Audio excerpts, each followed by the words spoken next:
Hello, hello, hello, and good evening.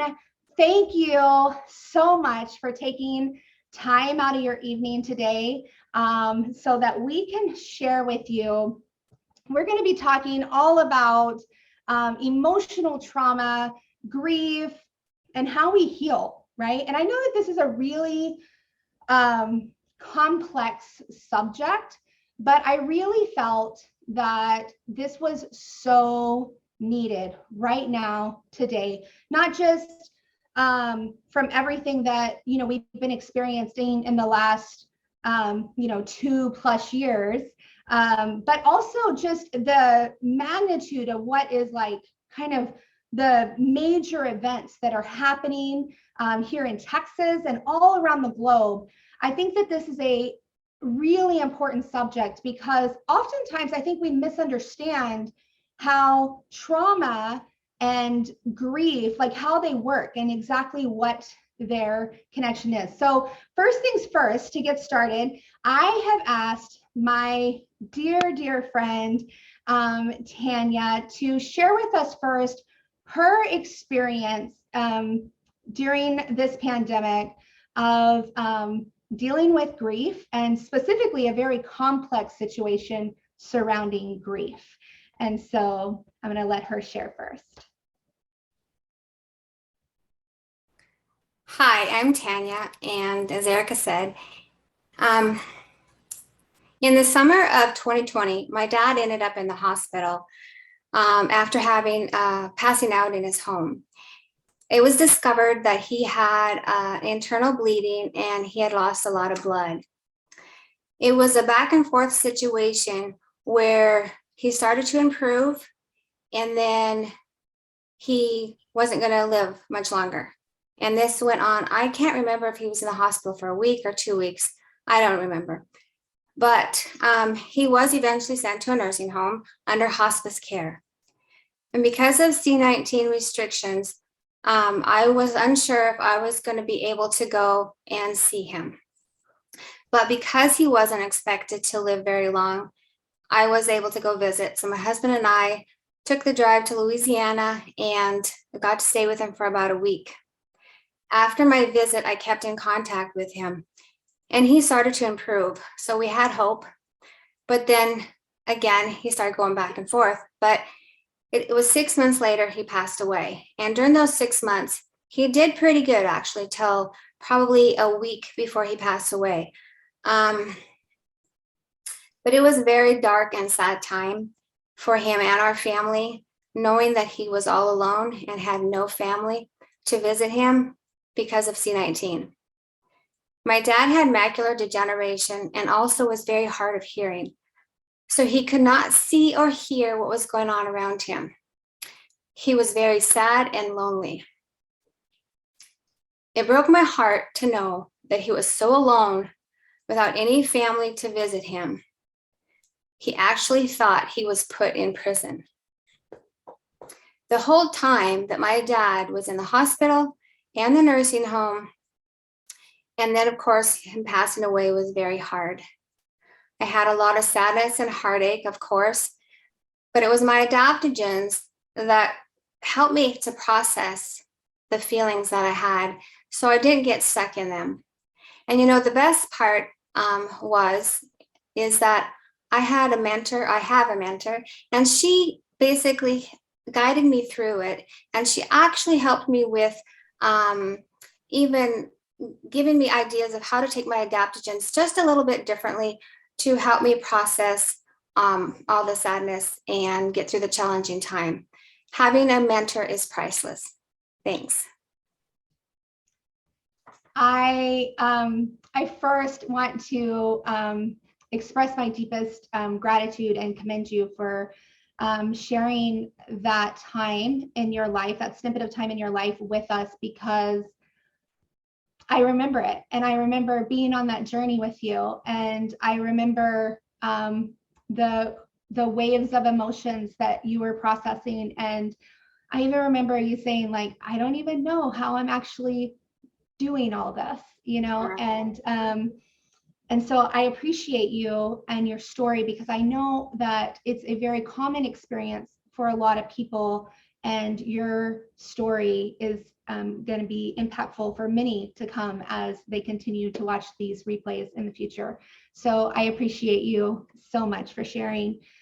And just like Tanya, we all go through certain experiences. Like, we have tons of experiences, and for many years we've been told in our culture, and even from the science and mental health world, that we should just, think positively, or when traumatic events happen, we should just, put these things behind us, or even like rise above it, right?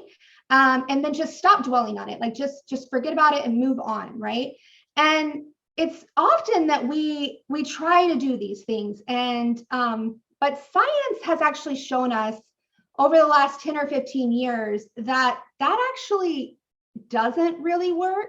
And so tonight we're going to talk briefly, just a little snippet about some things that do show some evidence of working to help us heal at a cell level, and also help us to feel more comfortable in our own skin, and just helping us deal with life better in general, in a more confident and calm manner.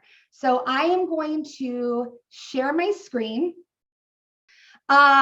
We're actually doing this webinar tonight for several reasons. The most obvious one is what we've all been through and what we're all experiencing together, whether it's the last 2 years of the pandemic, or whether you live in Texas like I do and you were directly impacted, as I was, by the mass traumas that have happened over the last week, or whether you're experiencing economic loss and uncertainty, or whatever it is. The reality is, the world, like, we're all suffering. And that suffering is showing up in many ways. We know that more people are expressing that they're experiencing depression, and prescriptions for anti-anxiety medications are being written at 5 times greater than ever before in history. So we see all kinds of evidence that people are truly struggling. And of course we are, right? Like, these experiences that we are collectively all experiencing, they definitely qualify as something we would label as traumatic. Now, trauma is defined in a number of ways, but for the sake of this particular webinar, and as we go forward, we're going to define it as life experiences which cause fear, pain, hurt, loss, shame, and other emotions which, if left unacknowledged or unhealed, may create a variety of symptoms which disrupt our psychological, physical, mental, and relational well-being and functioning. So there are some very common characteristics that these traumatic experiences have. And so number one is if we feel or perceive that we are helpless, right? Number two is an experience where we feel or perceive is uncontrollable or unpredictable, or we might even just say that, like, being in the experience makes us feel overwhelmed because we don't know what to do. And the third characteristic is an experience in which we either perceive that we are under threat, or we actually are under threat. So this doesn't have to be an obvious threat. It doesn't have to be something consciously, like if somebody's like right in front of us and is going to attack us. This can actually be something like unconsciously that we just feel that our brain is deciphering is like a life or death situation. So every single uncomfortable feeling we've ever had, every pain we've ever had, every discomfort we've ever had, every joy we've ever felt, every single thing that we feel happens in one place, and that's in our body, right? When we're comfortable in our body, life is good. And when we're comfortable in our body, we feel safe. And when we're not comfortable in our body, we're unsettled. And most of us don't actually realize that we haven't been living in our body comfortably. right? We have so many distractions in our world today. Most of us are very, very busy. We're going from one place to another. We're always in a hurry. We're distracted by social events. Maybe it's like sport events or, like even screen time or our phones. And we don't even really notice how much we're running from ourselves and our feelings. So when we're depressed, we feel that in our body, right? When we're tired, we might be like tired or lethargic, or maybe we'll have inflammation in our joints that can often be directly related to feelings of depression. When we have anxiety, where do we feel it? We might feel it in our stomach, right? When we're joyful, I like to think that when I'm joyful, I can feel it in my entire body, right? Like all over. It's like every single cell in my body is just happy and bouncing all around. And I just feel this incredible joy. So most of us are carrying a lot of feelings, not only from what's happening right now, like today and yesterday, but also things that have happened from past experiences. And again, most of us are socialized to suppress our feelings and deny them or even minimize them. Really basically anything except for feel them and process them, And so they sit in our body, and then they create physical symptoms. So very quickly, if you'll indulge me just for 1 minute, I'm going to nerd out on some neuroscience. And if you know me, neuroscience is my favorite subject. I've spent 16 years in the neuroscience educational field. I won't tell you about the number of degrees and certificates and all the things that I have. Let's just say it's a lot. And I'm going to keep it brief, but I think it's really, really valuable that every single one of us kind of understand a little bit about the process in our body that's actually keeping us alive, right? And that's the autonomic nervous system.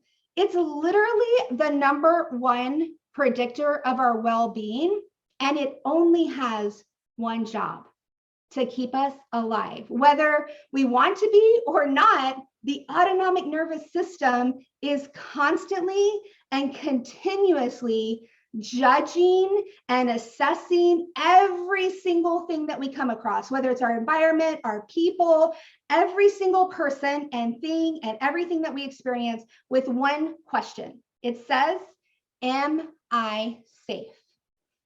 And then it operates with 12 cranial nerves. We normally only hear about one, and that's called the vagus nerve, but there's actual 12 cranial nerves, and it's constantly assessing our safety.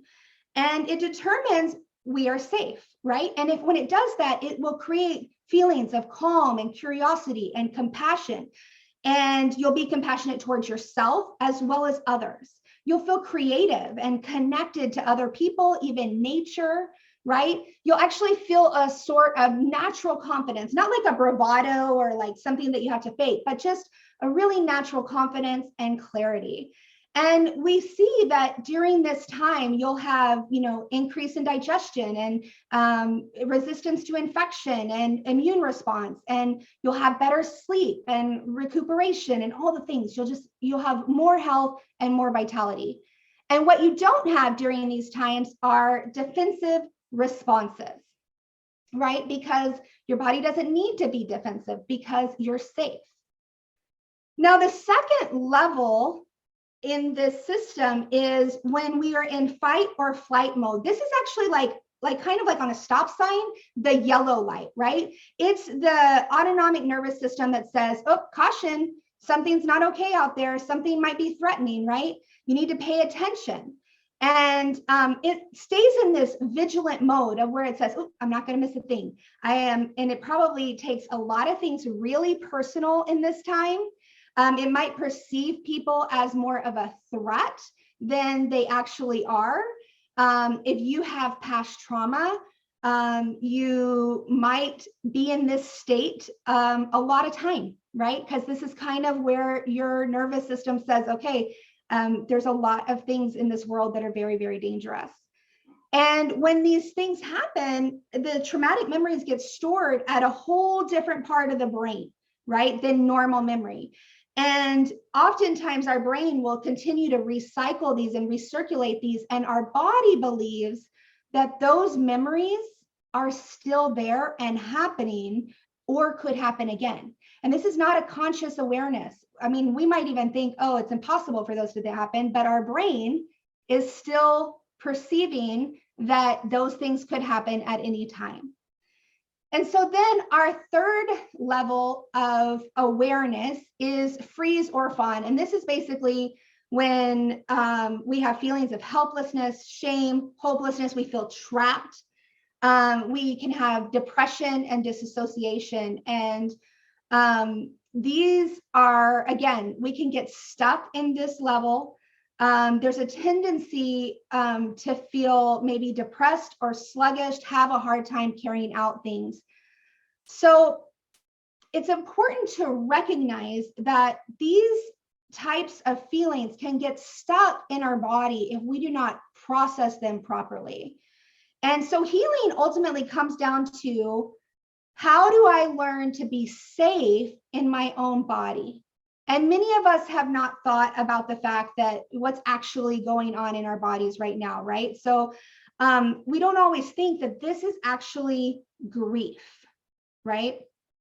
And that the grieving process is actually natural.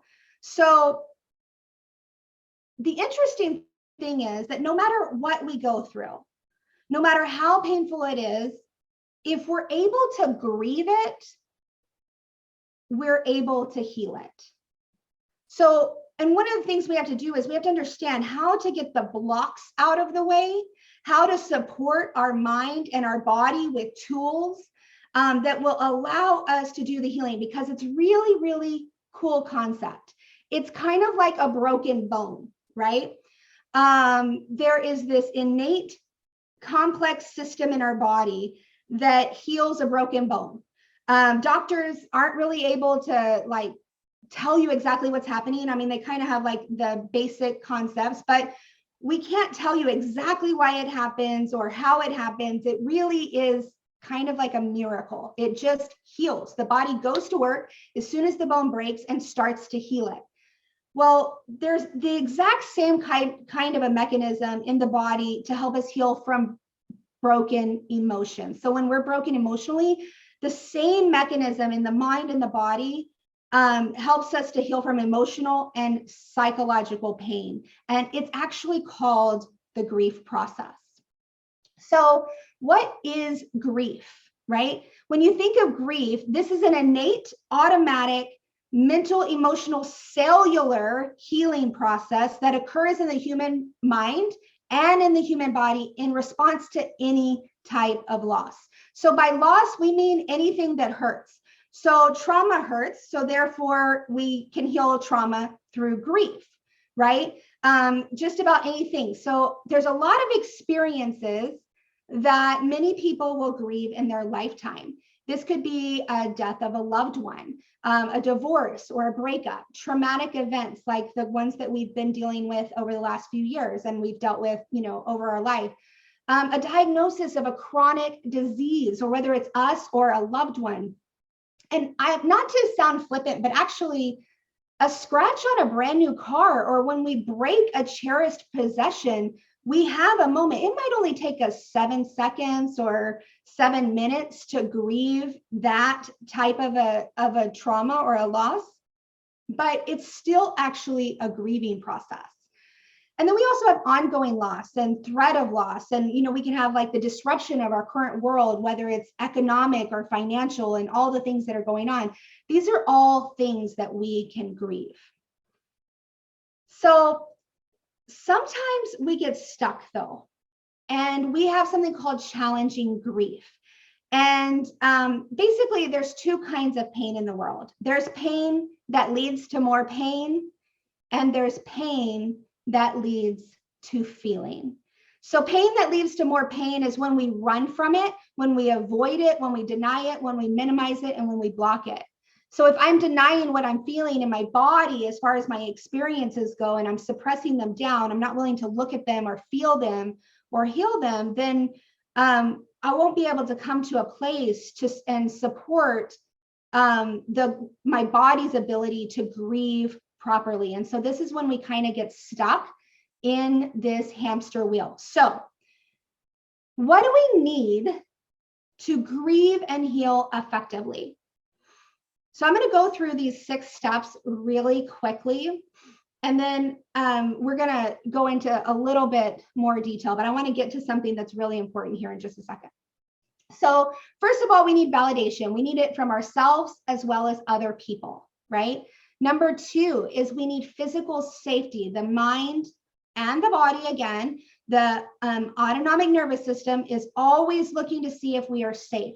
So one of the best ways that we can validate ourselves is to create physical safety for ourselves, or as much as we can. So we want to eat well. We want to give ourselves good nutrition. We want to do these things. And when you do these things, the body says, oh, I can trust me, right? I can trust this person to provide the things that I need to keep me safe. Number 3 is emotional safety. Now, emotional safety is absolutely essential because as humans, we're continuously assessing whether we're emotionally safe or not. And we're very sensitive to each other and our emotions together. Number 4 is time. Now, although we mistake that time heals all wounds, because by itself, time doesn't actually heal all the wounds, right? Because memory is considered in the limbic brain for many, many years. And an experience that's happening now could happen, you could replay in your brain for a long time. So sometimes it's not about the time as much as the other pieces that you're putting with it, right? So time, yes, we do need time to process the feelings and to heal, but time alone is never enough. So that's why we want to put the other pieces together. And then also we have sharing our pain with others. And I heard somebody once say that the universal treatment plan is to share your pain with others. And although I agree with that, we of course need to be conscious with who we share our pain with, because we want to make sure we're sharing our pain with people who will validate us, affirm us, who will not just try to fix us, and will not be trying to tell us what we should be feeling, but that will allow us to feel and be there to support us, kind of like, you know, a comforting blanket where they can just help us to feel as we are feeling, and they can just sit and they can listen and affirm us. And then number 6 is we have to remove the blocks to healing. And everyone has different blocks. So I invite you to become conscious of that and ask yourself, you know, what do I need to get out of my own way? And this can be a lot of things. This could be, you know, maybe we're drinking alcohol, or maybe we're, you know, spending a lot of time on phones and screens and avoiding situations. It can be a lot of things, but we want to assess our lives and look at removing the blocks and self-destructive habits. So knowing that everything we need to heal is within us, if we know how to help ourselves and give ourselves the right tools and supports, that's really how we begin to make movement towards living happy, healthy, and free lives in our mind and our body. So I've spoken a lot about tools, and I've spoken a lot about sharing with others. And you heard in Tanya's testimony, she talked about going through a program with a mentor and using very particular tools to support her process through this grieving process. And I have asked the president and founder of Soul Naturals to come and talk to us tonight about one such tool that we can use, and that is adaptogens, and how specifically they can help us to regulate that mind and body process. Thank you, Erica. I'm just pondering 1,000 thoughts as I listen to your teaching. Such amazing information. I wish everyone could hear it. I think that could happen with the way you're organized. I hope it does, because I just wish everyone could hear this. But I'm thinking about adaptogens, and one way my mind always goes to a quote by, I think, 2 of the most famous researchers. They probably have published more on adaptogens than anyone else when you dig into it, even though they weren't the scientists to give names to these particular classes of herbs. But they said it's a new class of herb. Now this is in 1999, which cracks me up, but they didn't say that the herbs were new. But I think the classification, it was. And they talked about how they are regulators, which help the body adapt to environmental factors and not be damaged by them. They said more than just that, but that was part of it. And so that thought occurred to me as I'm listening to Erica. And I guess the way that I could present my perspective and some of my experience and our experience here at Solle with adaptogens, if you're newer and you're listening to this for the first time, or hearing about Solle for the first time, several adaptogens are part of every formula. And there's a reason for that. And really, the reason is kind of what Eric has taught us tonight. But I always try to remember the qualities of adaptogens. The object that helps me remember is your hand, the 5 fingers of your hand, 5 attributes. You won't always find 5 attributes. I will admit this. Oftentimes they'll mention 3 or 4. But to me, and in all the years now that we've been involved with this, I'm going to give you 5. And I think when you think about these attributes, you see how they line up with what Eric has taught us tonight. So the first attribute is that they are safe for daily use, or another way of putting that is they're safe for the level of use needed to bring that balance. And I think, what do I mean by balance? A state of safety, the autonomic nervous system feeling a state of safety. You could think of a number of ways to describe what that means, but for nutrition, especially dense nutrition, which you find in herbs, for that to be useful in all of our situations, our traumas are different. We have to be able to use the amount needed for our situation. And it also depends on how long, right? We've been dealing with it, et cetera. And all these different factors, like Erica said. So safe for daily use is, in the Chinese philosophy, they would call them superior herbs. Superior meaning they can be used at the levels needed. And so you don't need to fear about the amount or the frequency. So that's the first, that's the thumb. The second one is they all are energy regulators, is maybe, I'll put it this way, modulators, because they deal with cellular energy. Nothing that needs to happen in the body, from repairing, and I was picking these points out of Erica's slides, to bring, everything requires energy. It requires this production at the cellular level of energy. And so a lot of people will refer to adaptogens as energetic herbs. They all have a common function. And so many of the scientific studies are on blood sugar management. It's one of the telltale signs of an adaptogen. Somewhere in the research, you'll see it normalizes blood sugar. Why? Because it's such a quick factor in terms of energy fluctuation, both emotional and physical. So the second point with adaptogens are they bring energy and stamina, but they are not stimulants. A stimulant hikes up the energy and then we take a dive. Adaptogens build up the energy and then are depleted as we use it and need it.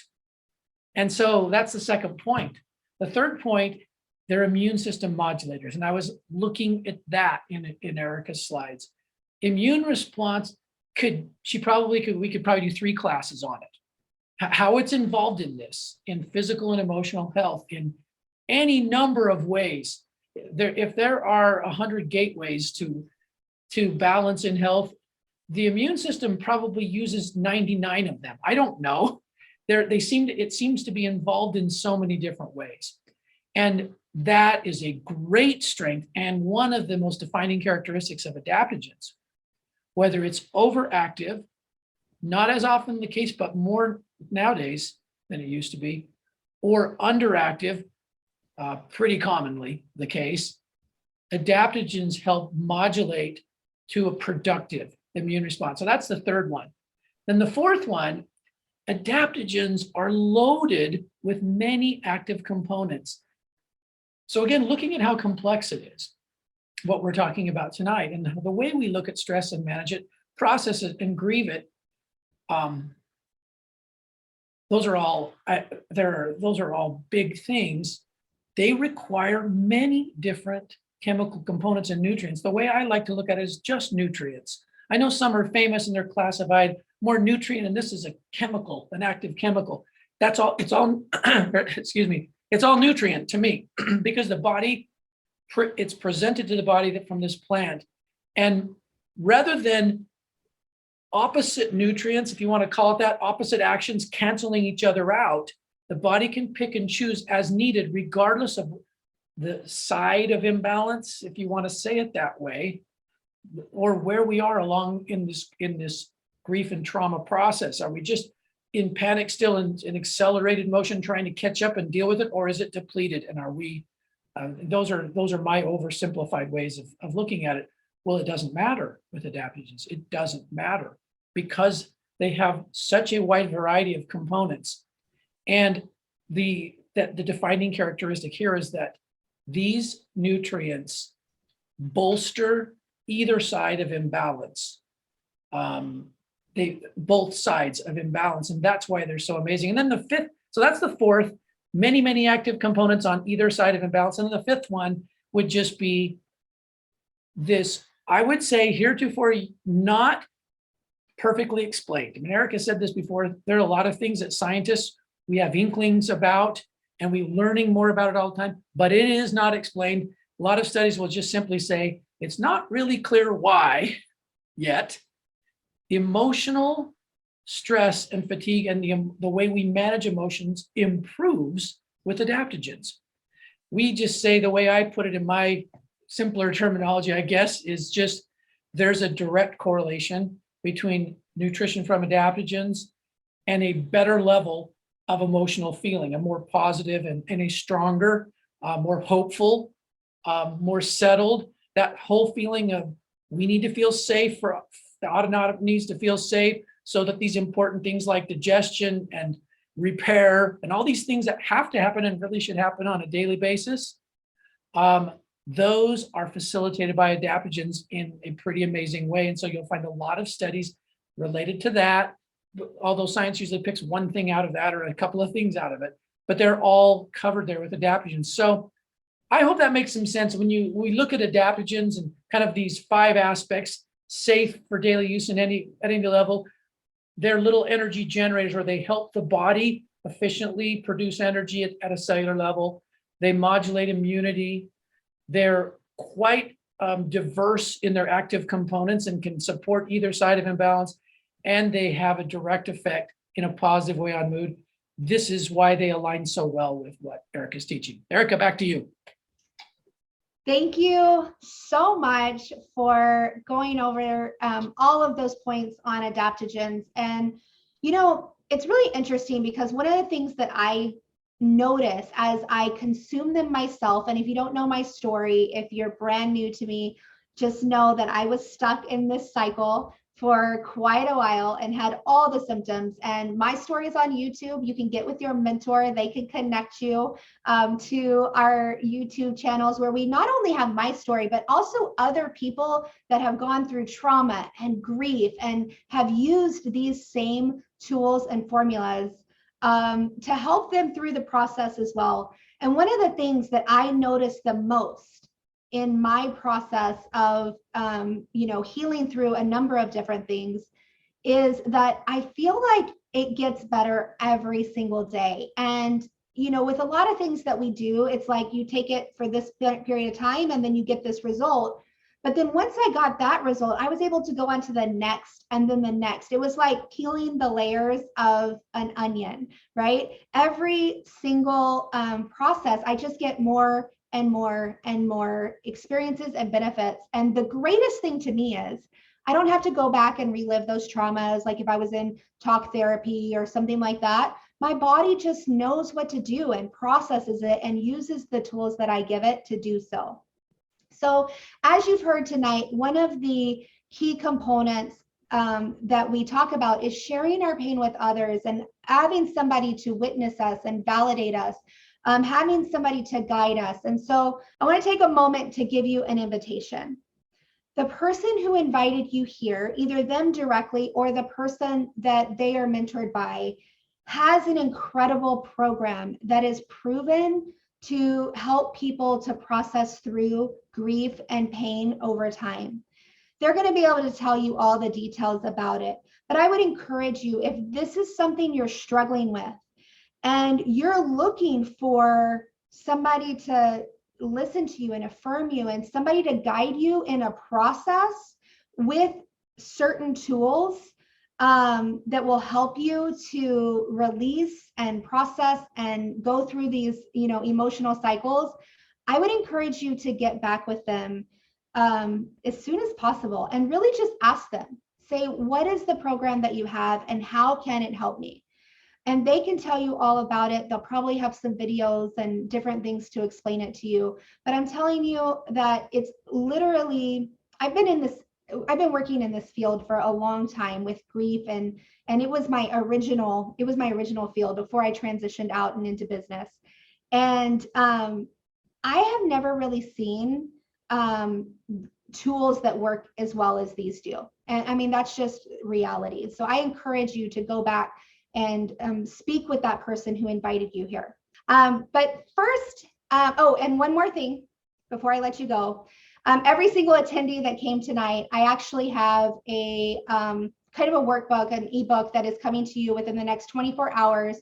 It will be sent to your email and it will go over this information with a couple of little questions that you can work through, as well as we will have the replay for you so that you can share this information with everybody and anybody in your life who you feel needs this information.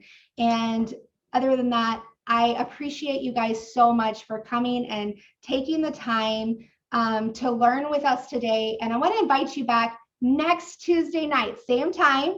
And of course, you'll be able to register at soulmuchmore.com the same way you did tonight. And we're going to have another great presentation for you. And it'll be on a little bit different subject, but it's going to blow your mind, I promise. So thank you so much for coming. I want to appreciate all of our panelists and guests for sharing as well. And thank you for spending your time with me. Bye-bye.